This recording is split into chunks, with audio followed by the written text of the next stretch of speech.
Hi, I'm Philip, a second year PhD student with the CCIMI, and today I'll be presenting a quick video on hyperspectral image classification.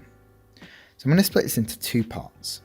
Firstly, we'll look at image classification, where a given input image is transformed into an output classification label.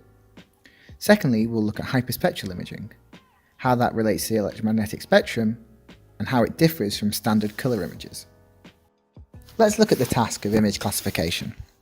So given a set of images and a set of possible classes, we seek to find a function f of x, which maps each image onto the correct classification label.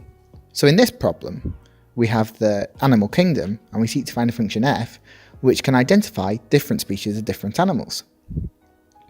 Often though, you might want to associate more than one label with an image. So here the function f of m can associate multiple labels with one image. How do we design such functions? Well, firstly, we should choose a model with 3 parameters we can change. Secondly, we're going to update those parameters using machine learning, where we learn from labeled examples which we'll call our training data. So we feed a training data, i.e. an image and a label, into our model. And our model, initially poor, will produce an incorrect guess, a lion. But we know, in this case, the correct output should have been a dog. And we can backpropagate this error into our model and update our parameters. And we will do this several hundreds of thousands of times for differing training data. We now need to think, when should we stop? And often this involves a validation training set, and there are several clever methods to do so.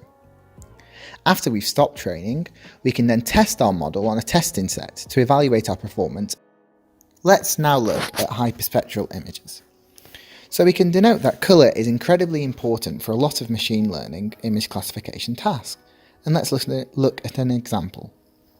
So here we seek to design a fruit classifier. So it takes in a given image of a fruit and produces a classification label. From the colours, it seems like a very easy task. However, if we go to a black and white world, we see that we've lost a lot of information. So the apple and the orange now look similar, and we'd have to rely on more complicated features, such as texture features or shape features. A much harder challenge. So we've seen that if we lose colour, we make our job a lot harder in a lot of machine learning tasks. But now we can go the other way. Even though we only see in RGB, we're not limited to using those colours in a machine learning framework.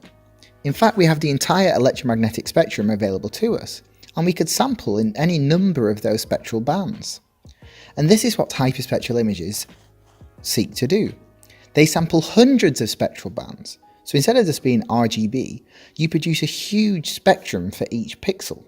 And this spectrum contains very discriminative information, and it allows us to start classifying on a pixel by pixel basis, rather than classifying over the entire image, which you could never do on an RGB colour basis.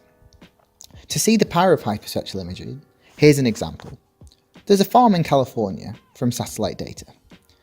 From an RGB perspective, it would be impossible to name which crop is which, or to work out how many different types of crops. But we know there are 16 different labels, so there's 16 different crops. And using a hyperspectral framework we developed at the CCIMI, we can very easily classify not only the different types of crops, but also we can start to work out the crop ages just from a satellite photo, an impossible task using RGB alone. And I hope I have now motivated why we use hyperspectral imaging. And I thank you for listening.